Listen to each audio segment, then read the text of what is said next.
What is up, guys? Wrestling Premiere is here. Wow, what a show from top to bottom.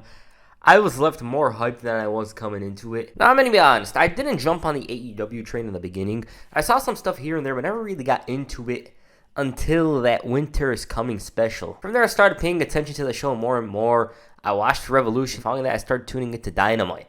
Like, if you ask me, the first episode I started watching Dynamite on a weekly basis was that episode where Christian debuted. I probably watched that Dynamite more than SmackDown this year. You know, I started off being interested in the main event. That slowly turns into tuning in for other guys and gals. And you can feel that momentum that AEW's had in recent weeks. There's interest there, and I think they should just continue doing themselves and not trying other things. You know, just be you. With regards to All Out, many consider it to be a very important event in the history of the company, and only time will tell how things go.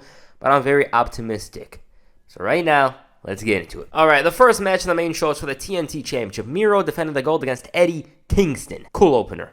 Heading into it, I didn't think Miro was going to take the L. It just didn't seem like it. But they did their best to make me a believer near the end. Miro, he's got that ability. Like, when watching a bunch of his title matches, he gives off that predictable, yet unpredictable vibe at the same time. It was a full-on fight with both men delivering some stiff-ass shots. Kingston was dropping Miro on his neck. He was getting work done, but Miro wasn't going down. He managed to hit a chop and a DDT, and the fans erupted, but it still wasn't enough for the W. Miro had to cheat in order to gain an advantage and win the matchup. Good opener. Obviously not my favorite on the card, but still very enjoyable. Miro once again stands tall, and I wonder just who in the hell is going to dethrone him.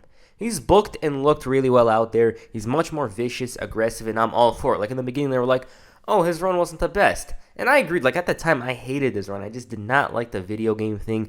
I was like, this is what he signed up for. Well, they proved me wrong. The next match was between Satoshi, Kojima, and Jon Moxley. Okay, another enjoyable matchup. It wasn't out of this world, but they had my attention. The new GCW champion Moxley worked as the heel, taking early control and forcing Kojima to work from under. Kojima didn't stay down for long and was delivering shots in abundance. Even hit a suplex and a DDT on the apron. And Moxley's strategy, on the other hand, was targeting the arm looking for a potential submission victory. Kojima didn't wrestle like his age. You know, he's 51, yet wasn't missing a beat. He was standing his ground. He was doing well, but walked into two paradigm shifts, and Jon Moxley was victorious. Good, but it's probably the weakest on the card in my opinion, not counting the whole Paul Wight and QT match. The Aftermath, on the other hand, completely overshadows the match in my opinion, because Minoru Suzuki entered the Forbidden Door. Many thought he wasn't going to appear tonight, but that wasn't the case. He did. JR and Excalibur were going crazy, talking about how he's somebody you shouldn't mess with. Crowd was going absolutely insane, and they brawled. They traded forearms and strikes until Suzuki got the best of Moxley and locked him in a rear naked choke before hitting the Gotch-style pile driver. Ridiculous stuff already, not even an hour into the show, and it looks like we're getting, well, not looks like, it's actually confirmed that we're getting the rematch on Dynamite. Awesome stuff. As I said, some people thought Suzuki wasn't going to appear because he was busy, I believe, with New Japan, but he proved them wrong, and it made for a great moment in the show. The next match is for the AEW Women's Championship. Chris Statlander challenged the DMD, Britt Baker, for the gold. Okay, this one was a bit predictable like the Miro match, but they delivered. I was into it. I was behind their every move. Baker took early control, but Statlander broke through, and from there, neither woman was outright on offense. Baker knocks her down, Statlander quickly bounces back with a superplex or something. That's how the match was. Baker managed to hit the stomp, but on the outside after Statlander messed up a moonsault. Orange Cassidy had to shout at her to get back into the ring, and the best part though was probably the Panama Sunrise. The crowd erupted, and it was probably the loudest they were that night. She ended up winning it with the lockjaw, but that Sunrise though, it was a sign of things to come. As I said earlier, I liked the match, but unlike the opener, it didn't feel like Britt was in danger of losing the title. Next match though, it's a whole other story. The Young Bucks, Matt and Nick Jackson, defended their titles against the Lucha Bros, Rey Fenix, and Penta El Zero Miedo in a steel cage match. I'm not going to lie about this. While I was watching, I thought the show peaked here. Like, I thought whatever was going to come couldn't top this, and I'm glad to hear and see that I was proven wrong. This match requires a 100% full focus from yourself, because if that's not the case, you're going to miss something. There was just so many spots in abundance. There were some moments that absolutely shocked me. It was all fun in the first half, but then the Bucks took control, slowed down the pace. Then they brought in a Travis Scott ones with thumbtacks on the bottom and kicked Penta, who sacrificed himself. I thought that's it, and the match is over. They're ending the match the same way they do. The Bucks raise the title in the end, right? Fans believe that as well, and when the BTE trigger was hit, yeah, they got a bit quiet. Then Rey Fenix broke the fall and the momentum shifted. Phoenix hit this ridiculous counter that left me jaw-dropped, whacked them with the shoe, and at this point the match went from good to great. They were killing each other with package pile drivers, Canadian destroyers off the top, and the fans were all in on the action. And to top it all off, Phoenix hit a crossbody off the top of the cage before they spiked Nick Jackson to win the titles. Finally. What a thriller. Superb match, and it's not like I didn't have any issues with the match, because I did. Like, that crossbody comes to mind and how Penta just got up. But I could overlook a couple of those things because I enjoyed it so damn much. I was hoping that the Lucha Bros were going to win the titles, and they did just that. It's for certain my favorite tag team match of the year. Those two deserve it. They deserve to be showered in praise like they were, and I'm glad they won it the way they did. It was the perfect scenario, and it's hard to choose a favorite moment in the match. The crossbody was cool, although, like I said, Penta shouldn't have gotten up like he did. And just flat out insanity going down. And no, nothing could top this match. It was match of the night for certain. Following the iconic match was a Casino Battle Royal. Winner gets a shot at the AEW Women's Championship. Now, you guys know me. I love Battle Royals. You don't have to do much in order for me to like the match. There's some hype going behind this match because of a certain female debuting in the promotion. But despite this, I honestly thought Thunder Rosa was going to win it. A bunch of the women come and go, and then a Joker card pops up on the screen, and it's Ruby Soho. Fans erupt, and of course, she's perceived to be the favorite. It's expected. Ring clears, and it's Nyla Rose, Ruby, and Rosa. Those two failed to work together, and instead Thunder got rid of her alone, so it led to a mini match between those two. Still thought Thunder was going to win at this point, with Ruby coming up just a little short. But she kicked her in the face, and I was proven wrong.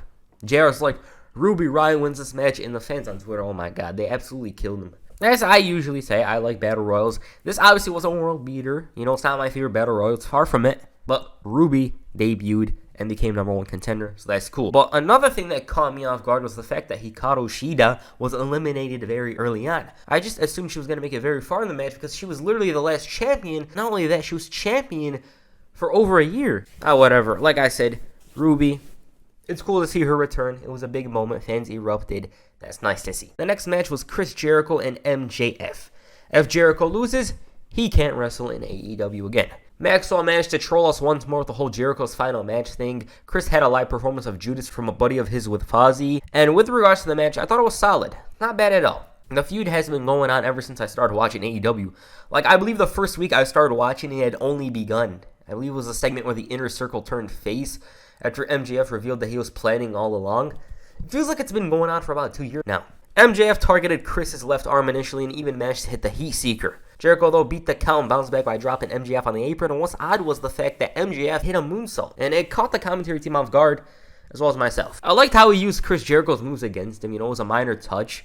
Jericho was taking risks that didn't pay up, but was luckily still in the match. Then Wardlow interfered, Jake Hager came to the save, and MJF blasted Jericho with Floyd. He had the Judas effect, and I thought the story was still going to continue because Chris Jericho lost. Then another ref notified Aubrey Edwards that his foot was on the rope until the match restarted and the momentum shifted. MJF was desperate to quickly end things but found himself on the walls of Jericho. He taps. Crowd was going crazy and I was dancing knowing that the feud was essentially over. It's been going on a little too long. It's been about 6 months now and they've been going at it, and I think it should have ended a long time ago. Not a bad match though, and they managed to turn a silent crowd around and have them interested in the result. That's always a positive. But the action, though, doesn't stand out to me. It's the final third of the match that makes this one good for me. Alright, the next match. CM Punk and Darby Allin. Sounds so weird saying that, honestly. Now, I was one of those people that thought CM Punk lost his love of wrestling and would never come back. I hoped he would return, but around 4 or 5 years ago, I lost hope. And so when that rumor popped up 2 months ago, I thought, yeah, right. But after reading up on the whole thing and the reports, I couldn't help but get excited, and that Rampage episode when he returned was absolutely surreal. The crowd erupted and it couldn't have gone down any better. He sold his t-shirts in record time, broke the record on ProWrestlingTees.com. It was pure insanity, and I still don't think they've got that Ringer shirt on ProWrestlingTees.com at all. I still don't think they have that one. With regards to this match, I didn't really think of the results until yesterday. Heading into it, I thought Darby was winning because he was on a 10 or 11 match winning streak. Punk was wearing tights instead of trunks, which kind of looked weird initially, but I got used to it. The match itself was much slower than the others of the night, and I obviously wasn't expecting 2011 Punk because that's silly. I liked how Punk had to really get into the match in order to take control. You know, once he got used to it, he had Darby work from under. Darby initially was going for his fast-paced style, but once he was tossed into the post, the work began. Darby's back was slowly being dissected with Punk controlling the tempo. Allen had this little opening and this led to the pace kicking up and that GTS. Wow. Crowd exploded upon seeing it. Match started getting intense at this point with both men countering moves, and my personal favorite was when Punk sat up from that coffin drop effortlessly. Darby tried to steal it and almost did, but Punk caught him with a brutal looking GTS. Not bad. For a guy that was out of pro wrestling for 7 years, not bad at all. Punk was a bit slower, but I feel like he did the other things well. The tights change kind of shocked me and reminded me of Michael Jordan becoming number 45. I feel like he'll revert to the shorts or trunks soon like Jordan did with 23, but hey, I don't know him personally to say, oh, that's a fact. Very eager to see where they go from here on with Punk. There's a lot of ways to go about his run. After the match, Sting came out and shook Punk's head, and come to think about it, seeing these two in the same ring at the same time is very odd. Punk, of course, showed respect to Darby afterwards, but with regards to himself, they could have CM Punk face a heel John Moxley, they could have MJF, eventually Omega. I heard he wants to wrestle the Bucks. I don't know how they'll go about it. There's a hell of a lot of options for him, though. The next match was between QT Marshall and Paul Wight. Oh, man, talk about a match that doesn't belong on the card. I will say, though, that it was placed perfectly on the show. What's more shocking than this match is the fact that Billy Gunn randomly turned on Paul Wight. It's seriously one of the funniest things I've seen this week. Like, it just came from out of nowhere. Nobody expected it, and it was just so random. This was Paul Wight's first match in AEW, I should know. Marshall's buddies were thrown out. He got his ass whooped despite the small stretch where he was on the offense. I can't really rate it because it's a squash. I didn't care about the story and still don't really care about QT Marshall. But Paul Wight, on the other hand, I just wonder if they're going to do that Shaq match. Also, didn't he disappear from an ambulance or something?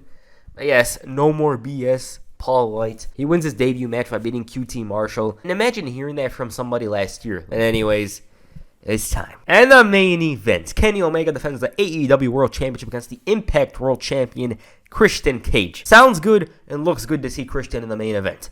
I don't think anyone expected him to return, let alone main event a pay-per-view in the second biggest wrestling promotion. Awesome stuff. He's one of my favorites because his style is pretty different to the others on the roster, and I'm glad to see that he's doing well. Also, if you're wondering, yes, he is my current favorite wrestler in AEW right now. Omega, of course, managed to surpass Jon Moxley's record with the title, as if there was any doubt. About the match itself, it suffers from burnout, I assume. The fans seemed tired and it kind of hurt the match. And it wasn't even bad, and I feel like they would have enhanced the match with some enthusiasm, but hey, they're tired. Omega had to rely on some cheating to take control. Christian couldn't really get out of this rut until he caught Omega with the top rope hurricanrana. At this point, it was anybody's match. Omega was spamming the Snapdragon, successfully hitting the V-trigger, but ended up taking a spear through the table, but that didn't stop Kenny though. Christian fails to hit the kill switch off the top and instead takes a one-winged angel, and Kenny Omega's victorious. Fans, of course, stood up, and if you turned the volume up at that point, you'd think they were like that the entire match. I feel it wasn't as good as the Rampage match, which I happened to miss live. I missed the Christian Cage title change by accident. The Bucks made their way out, and they looked naked without those titles. It just seemed very odd to see those two without championship gold around their arms or waists. They attack Christian before Jungle Boy, Luchasaurus, and Marco Stunt tried making the save. Yes, chants intensify. Omega provokes the crowd, telling them that nobody can beat him, and even if they had a chance to beat him, either they're not here, they're tired, or they're dead. Then the lights go out and Adam Cole debuts. This guy was just on NXT 2 weeks ago. I thought it was the next challenger for Omega. As he enters the ring, I'm like, he's joining the Elite, right? He did just that by kicking Jungle Boy and reuniting with his old buddies. Cole called the Elite the most dominant faction in history, said that nobody's gonna stop them. Omega then gives his goodbye. But then we hear a familiar song, and the crowd did it once again. At this point, I was like, what the hell? The roster's already stacked enough, and now they've got Bryan Danielson, the guy who main evented WrestleMania 5 months ago. And is it just me, or did Danielson look more aggressive than he did in WWE? It was epic. Superb, iconic moment. And just imagine telling somebody a year ago that Adam Cole, CM Punk, and Daniel Bryan were going to debut at All Out. And not only that, but Adam Cole and Daniel Bryan were going to debut within 3 or 4 minutes within each other. Insane stuff recently, and the whole landscape of AEW's changed. I just didn't think he was going to debut a couple of months ago. I heard he wasn't going to renew and all that, but I thought, he's going to take a break. He's probably going to come back, but lo and behold, I don't even know what to say. I'm just looking forward to his run. I know he's going to do well. I'm very optimistic in seeing how they go about things. Who knows? Do I think they'll have him beat Omega for the title? It's probably going to be Hangman, but we'll see. Adam Cole, on the other hand, wow. Another superb acquisition for the company. He was doing very well in NXT.